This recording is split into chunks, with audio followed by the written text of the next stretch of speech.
Assalamualaikum warahmatullahi wabarakatuh. Insyaallah pada kesempatan ini kami dari kelompok 4 yang beranggotakan Nurul Aisyah dan Rahmi Siregar dengan dosen Al-Mukarram Al-Ustadz Dr. Muhammad Irfan LCMA akan membawakan materi berjudul Potensi Insani dalam Pendidikan Islam, Harmoni Fisik dan Psikis dalam Perspektif Tafsir Quran Surah At-Tin ayat 4 dan Quran Surah Asy-Syam ayat 7-10 serta hadis Tarbawi, di mana materi ini disusun untuk mengkaji bagaimana Islam memandang manusia sebagai makhluk yang memiliki potensi fisik dan psikis yang seimbang, sebagaimana dijelaskan dalam Al-Quran dan hadis Nabi SAW.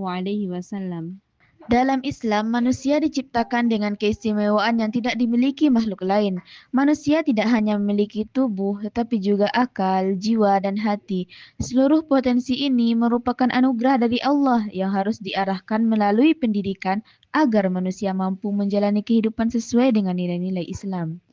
Salah satu landasan teologis yang menegaskan keistimewaan manusia dapat kita temukan dalam Quran Surat At-Tin ayat 4, di mana ayat ini menjadi pusat perhatian para mufassir karena memuat pesan fundamental tentang kesempurnaan penciptaan manusia sekaligus potensi luhur yang dimilikinya. Nah, tafsir klasik maupun kontemporer banyak memberikan elaborasi tentang makna ahsani taqwim yang mencakup kesempurnaan fisik, psikis, akal, dan spiritual. Allah berfirman dalam Quran Surah At-Tin ayat 4 yang berbunyi, A'udzu billahi minasyaitonir rajim. Bismillahirrahmanirrahim. Laqad khalaqnal insana fi ahsani taqwim. Artinya, sungguh kami benar-benar telah menciptakan manusia dalam bentuk yang sebaik-baiknya. Allah menegaskan dalam Quran Surah At-Tin ayat 4 ini bahwa manusia diciptakan dalam bentuk yang sebaik-baiknya. Ayat ini menunjukkan bahwa manusia memiliki kesempurnaan baik secara fisik maupun batin. Kesempurnaan ini bukan hanya untuk dibanggakan, tetapi menjadi dasar tanggung jawab manusia sebagai hamba dan khalifah di bumi. Istilah ahsani taqwim dalam ayat tersebut bermakna susunan yang paling sempurna. Maknanya mencakup keseimbangan bentuk tubuh, kemampuan berpikir, serta potensi moral dan spiritual. Artinya, manusia diciptakan dengan kesiapan untuk dididik dan dibina agar menjadi pribadi yang bermakna. Dalam tafsir Al-Jalalain, menerjemahkan takwim sebagai penyempurnaan atau memperbaiki bentuk, menegaskan jawaban terhadap 4 sumpah pembuka, buah tin, gunung, dan kota suci Makkah. Allah menjadikan manusia dalam bentuk yang paling tegap dan teratur.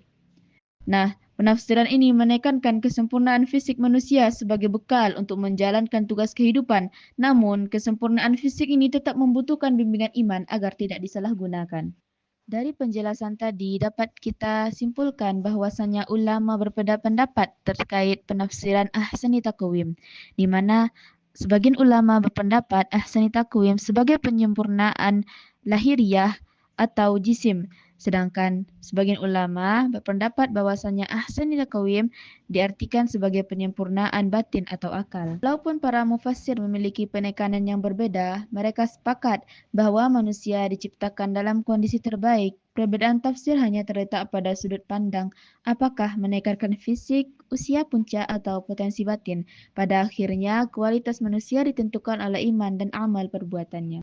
Selain potensi fisik, Al-Quran juga menjelaskan potensi jiwa manusia dalam Quran Surat Asy-Syam ayat 7-10, di mana Al-Quran menegaskan bahwa jiwa manusia diciptakan dengan fitrah seimbang antara kecenderungan baik atau takwa dan potensi buruk atau fujur. Pendidikan berfungsi mengarahkan dan menumbuhkan potensi itu agar menghasilkan insan beriman, bertakwa, dan beramal soleh. Dalam Quran Surat Asy-Syam ayat 7-10 menjadi dasar penting untuk memahami bagaimana pendidikan Islam bekerja dalam memadu manusia, menapaki jalan kebaikan dan menjauhi penyimpangan. Allah berfirman dalam Quran Asy-Syam ayat 7-10 yang berbunyi, A'udzu billahi minasyaitonir rajim. Bismillahirrahmanirrahim. Wa nafsi wa ma sawwaha fa alhamaha fujuraha wa taqwaha qad aflaha ma zakkaha wa qad khaba ma dassaha. Artinya, demi jiwa dan penyempurnaan ciptaannya, maka Allah mengilhamkan kepada jiwa itu jalan kefasikan dan ketakwaan. Sesungguhnya beruntunglah orang yang menyucikan jiwa itu, dan sesungguhnya merugilah orang yang mengotorinya. Dalam tafsir Al-Azhar, Buya Hamka menafsirkan ayat ini dengan menekankan dimensi tarbawi, di mana ayat ini menjadi dasar penting dalam pendidikan akhlak. Jiwa adalah pusat kesadaran moral manusia. Jika jiwa dibersihkan dari sifat-sifat tercela, maka perilaku manusia akan mencerminkan kebaikan. Proses penyucian jiwa inilah yang disebut tazkiyatun nafs dalam pendidikan Islam. Selanjutnya poin C, analisis hadis tarbawi dalam pendidikan Islam. Pengembangan potensi jasmani dan rohani. Yang pertama, potensi jasmani, kekuatan fisik. Bismillahirrahmanirrahim. An Abi Hurairah radhiyallahu anhu qala Rasulullah sallallahu alaihi wasallam, al mu'minu al qayyu khairun wa ahabbu ilallahi minal mu'minin as-saifi wa fi kulli khairin ihris ala ma yanfa'uka wasta'in billahi wala ta'zul wa inna asabaka say'un fala taqul law ani fa'altu kana kaza wa kaza walakin kul qadarullahi wa ma syaa fa'alan fa inna law taftahu amalas syaitan. Hadis yang diriwayatkan oleh Abu Hurairah radhiyallahu anhu dalam Sahih Muslim nomor 2664 memiliki sanad yang mustahil atau bersambung pada rawinya adalah syikoh atau terpercaya. Oleh karena itu, hadis ini termasuk dalam kategori syahih, yang berarti dapat dijadikan sebagai landasan hukum dan pedoman dalam pendidikan Islam. Matan hadis ini menekankan bahwa seorang mukmin yang kuat lebih baik dan lebih dicintai Allah daripada mukmin yang lemah. Namun pada keduanya terdapat kebaikan. Hal ini menunjukkan bahwa kekuatan baik fisik maupun mental memiliki nilai lebih tinggi dalam pandangan Islam selama digunakan untuk tujuan yang baik. Dalam konteks pendidikan Islam, hadis ini mengajarkan pentingnya tarbiyah jasmaniyah, pendidikan jasmani yang bertujuan untuk mengembangkan tubuh yang sehat dan kuat. Kegiatan fisik seperti olahraga, senam, dan latihan keterampilan tidak hanya meningkatkan kesehatan tubuh tetapi juga membentuk karakter peserta didik seperti disiplin, konsisten, dan ketahanan mental. Pendidikan jasmani yang terintegrasi dengan nilai-nilai Islam akan menghasilkan individu yang tidak hanya sehat secara fisik tetapi juga memiliki ketahanan mental seperti spiritual yang kuat. Kedua, potensi rohani, psikis atau spiritual dalam pendidikan Islam. Para ulama menjelaskan bahwa hati memiliki kedudukan yang sangat penting dalam Islam.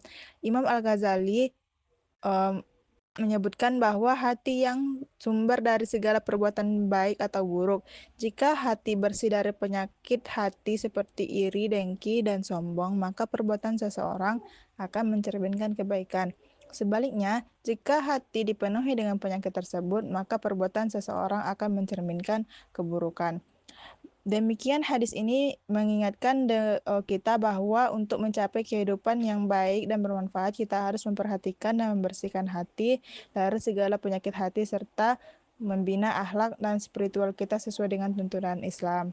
Di era modern, peserta didik menghadapi tantangan jasmani berupa gaya hidup sedentari, konsumsi makanan instan, dan kurangnya aktivitas fisik seperti sementara tantangan rohani muncul dari stres akademik, tekanan sosial, dan paparan konten negatif digital.